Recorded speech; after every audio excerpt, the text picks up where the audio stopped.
Alors qu'en 2016, son premier voyage fut couronné de succès, Thomas Pesquet, notre astronaute français, repart en mission en mars 2021. Cette nouvelle mission est un défi tout à fait différent. Car ce n'est pas le lanceur russe Soyouz, riche d'une expérience de presque 150 vols qui sera utilisé, mais la nouvelle capsule de SpaceX, le Crew Dragon.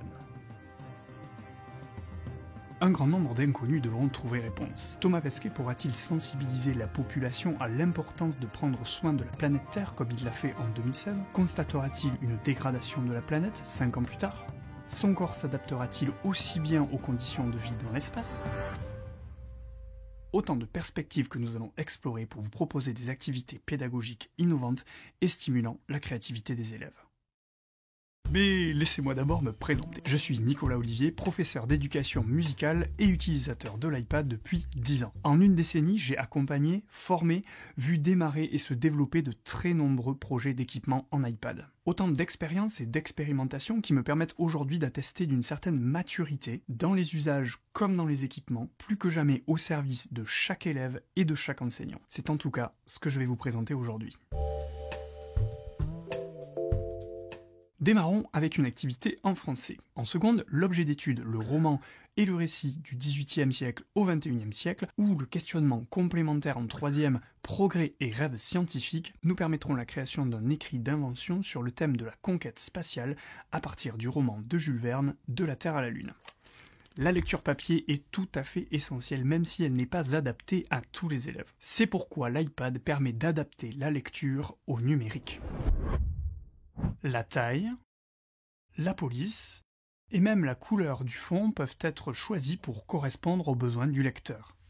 Et il est même possible, à l'aide d'un raccourci, d'afficher le livre dans la police Open Dyslexic grâce à la version de l'ouvrage disponible en ligne avec le projet Gutenberg. Peut-être savez-vous qu'un astronaute se retrouvant dans l'espace peut subir un choc cognitif appelé overview. Il s'agit d'une prise de conscience de la fragilité de la Terre lorsque l'on se retrouve dans l'espace. L'ouvrage de Jules Verne ne compte pas ce choc potentiellement vécu par les trois protagonistes de l'œuvre. Proposons donc à nos élèves de le décrire dans cet écrit d'invention. Pour déclencher l'écriture, commençons par faire fuser les idées, si j'ose dire. Nous utiliserons l'application Numbers pour faire émerger sous forme de sketch-notes les champs lexicaux, les émotions, les adjectifs, et ainsi constituer un répertoire de termes à solliciter pour la rédaction. On appréciera la facilité de déplacer des mots manuscrits grâce à l'outil sélection. L'écriture manuscrite ne doit pas être à mon sens mise de côté. De plus, un simple scan d'une copie réalisée depuis l'application Fichier permettra à l'enseignant de corriger la copie de l'élève de façon numérique. Il pourra aussi enregistrer en vidéo son écran pour ajouter un commentaire audio personnalisé à son élève tout en corrigeant sa copie.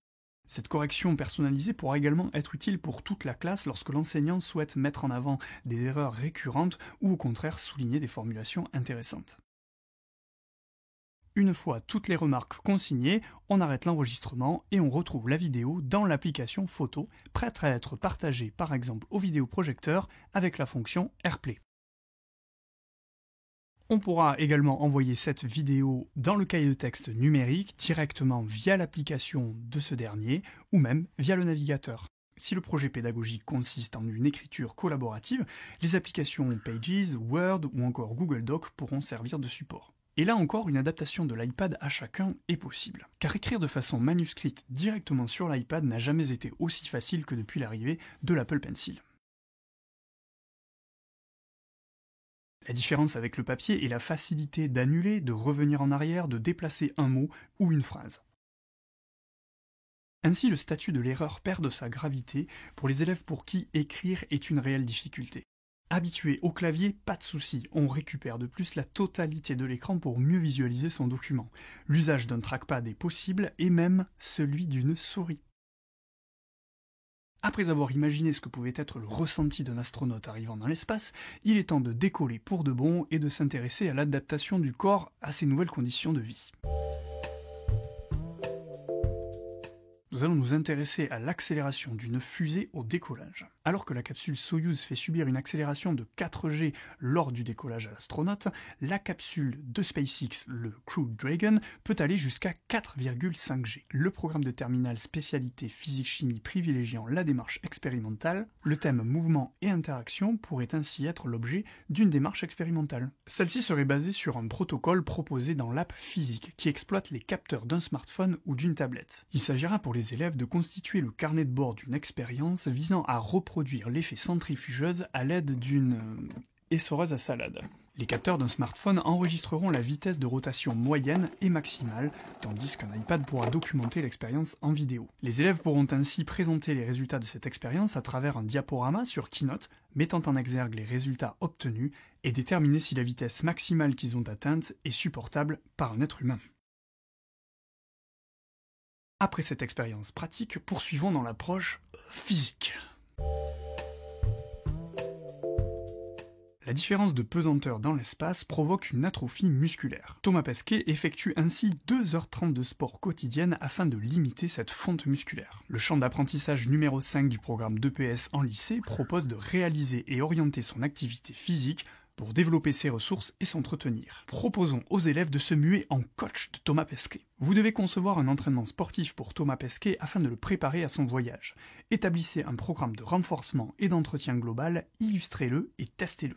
L'élève sera invité à rechercher des exercices, à analyser les parties du corps qui sont sollicitées, à les pratiquer et à les organiser en plusieurs séances. On pourrait même imaginer un prolongement dans lequel les élèves expérimentent l'entraînement conçu sur plusieurs jours ou semaines et suivent leurs statistiques de performance. Et une fois toute cette énergie dépensée, il sera temps de se reposer pour admirer la vue depuis la cupola.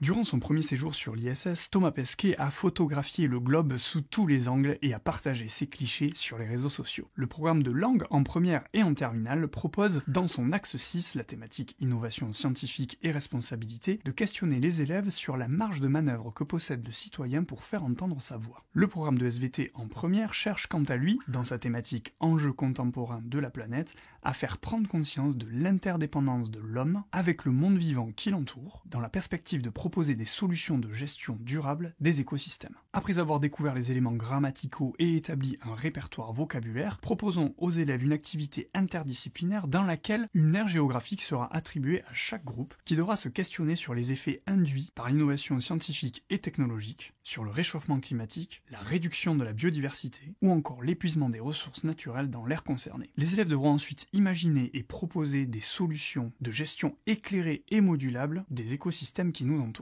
Pour ce faire, ils commenceront par rédiger un script. Ils pourront ensuite l'afficher grâce au mode prompteur de Pages pour les guider dans l'enregistrement de leurs prestations. La captation vidéo se fera sur fond vert.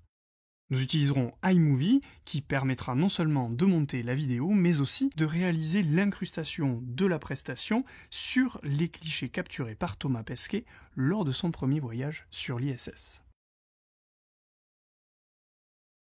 Mais revenons à un peu plus de concret avec les sciences. La Station Spatiale Internationale est un lieu d'expérimentation. Et qui dit expérimentation dit analyse de données, donc étude de fonctions. Voyons comment un enseignant peut se saisir des applications Numbers et Keynote pour transformer un simple exercice en un véritable parcours pédagogique interactif. À partir de ce simple énoncé, on peut créer un document Numbers dans lequel on peut séparer les trois parties de l'exercice en autant d'onglets. Un onglet pour la présentation du problème, un onglet pour les données, un onglet pour les questions-réponses. Afin d'ajouter une couche numérique au document, on peut même enregistrer vocalement l'exposition du problème et toutes les consignes dans les différents onglets. Ainsi, on permet à chaque élève de choisir la façon dont il va prendre connaissance du document. Le but est de faciliter l'accès à la consigne et à sa réalisation. Par ailleurs, cela sera d'autant plus pertinent dans le cas d'un enseignement à distance ou de la mise en œuvre d'un plan de travail. Ensuite, je vais créer un graphique pour illustrer ce tableau et lui donner un peu plus de sens. Pour ce faire, je sélectionne simplement les données à insérer dans le tableau et le graphique est réalisé. S'il est plutôt clair ainsi, voir l'évolution des courbes dans le temps serait un vrai plus pédagogiquement. Je vais donc copier le graphique et le coller dans l'app Keynote. Je vais programmer ensuite une animation qui fera évoluer les courbes progressivement. J'exporte ensuite cette keynote en vidéo ou en GIF animé pour la réimporter ensuite dans Numbers. Voilà une animation qui va donner un sens pertinent à l'évolution des cellules dans le temps. Ajoutons qu'une fois ce document réalisé, il va servir de base pour la transposition à d'autres exercices. Il suffira de le dupliquer comme une base et d'en modifier le contenu. On a coutume de dire que la musique, ce sont des mathématiques appliquées. Vérifions cela. S'il est certain que lors de ses sorties extravéhiculaires, Thomas Pesquet n'a pas écouté ni entendu de musique, sur Terre, lorsque l'on parle d'espace, on ne peut pas s'y projeter complètement sans une musique dite épique. En collège comme en lycée, nous étudierons des bandes originales de films, afin de se saisir des codes de composition de Hans Zimmer, qui n'est autre que l'un des plus grands compositeurs de musique de film actuels. Côté enseignant, on relèvera facilement les thèmes mélodiques sur l'iPad, ce de façon manuscrite, et on appréciera la conversion des notes manuscrites en notes sur la partition grâce à une application comme Symfony Pro. Ensuite, on pourra lancer le projet de création musique épique sur GarageBand. On commencera avec un piano noyé dans la reverb, suivi des cordes qui soutiennent en accord le piano,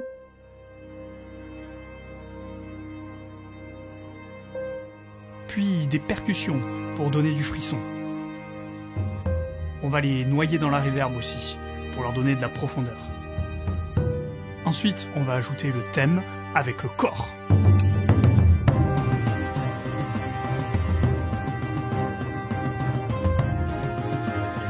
On ajoutera ensuite des flûtes, des clarinettes, des hautbois, pour faire des petites notes rapides et augmenter cette sensation de frisson. Et on terminera sur le piano, évidemment. On s'y croirait, hein? Mais n'est-il pas temps d'envisager un retour sur Terre? Car pour conclure notre exploration pédagogique du voyage de Thomas Pesquet, il nous faut prévoir son retour. La thématique localisation, cartographie et mobilité du programme de SNT en seconde va nous permettre d'imaginer une situation pédagogique engageante et minutée. Houston, nous sommes le 20 septembre 2021, il est 10h03 et l'équipage a atterri sans écueil mais dans l'eau. D'un côté, ça nous a permis de ne pas prendre feu, par contre, nous n'avons aucune idée de l'endroit où nous sommes, on n'a presque plus de batterie, alors je vous envoie une photo, essayez de nous trouver, les instruments de bord nous indiquent que la capsule devrait prendre l'eau d'ici 1 heure, alors dépêchez-vous. Fin de transmission, Houston. La mission de l'élève sera donc d'ouvrir l'image reçue, puis d'en extraire les informations EXIF à l'aide de l'app iDouane, et ainsi identifier la localisation de la photo dans l'application Plan. Ensuite, il devra concevoir un itinéraire de sa position jusqu'à celle de Thomas. Pour réaliser cela, il fera une capture d'écran de la carte numérique et tracera ensuite l'itinéraire à l'aide des fonctions d'annotation. On pourra ici différencier les niveaux de difficulté en accordant aux élèves la fonction de calcul d'itinéraire automatique, ou au contraire de les mettre au défi de réaliser eux-mêmes l'itinéraire. Et une fois revenus sur Terre, vient le retour à la vie normale et à la communication. Dans la perspective de construire l'esprit critique des élèves et de distinguer entre info et intox, nous allons créer un podcast dont l'invité sera le faux successeur de Thomas Pesquet, le faux nouvel astronaute français. Après avoir conçu les questions à poser à l'astronaute et ses réponses, nous allons enregistrer le podcast. Il nous suffira de relier une carte son et des micros directement à l'iPad, puis lancer un enregistrement multipiste dans GarageBand. Les élèves enregistreront leurs questions et les réponses de l'astronaute. Bonjour et bienvenue à Arnaud Pasquier, le nouvel astronaute français dans le podcast du collège Saint-Nicolas. Puis, nous modifierons la voix de l'astronaute pour ainsi créer ce faux intervenant. Bonjour et merci de m'accueillir, c'est un honneur pour moi d'être parmi vous. Je suis ravi de pouvoir vous présenter mon nouveau voyage dans l'espace à la suite de Thomas Pesquet. Pour finaliser le podcast, les élèves de l'option musique pourront créer une bande son et des jingles avec les live loops de GarageBand ou même enregistrer directement dans l'iPad leur composition.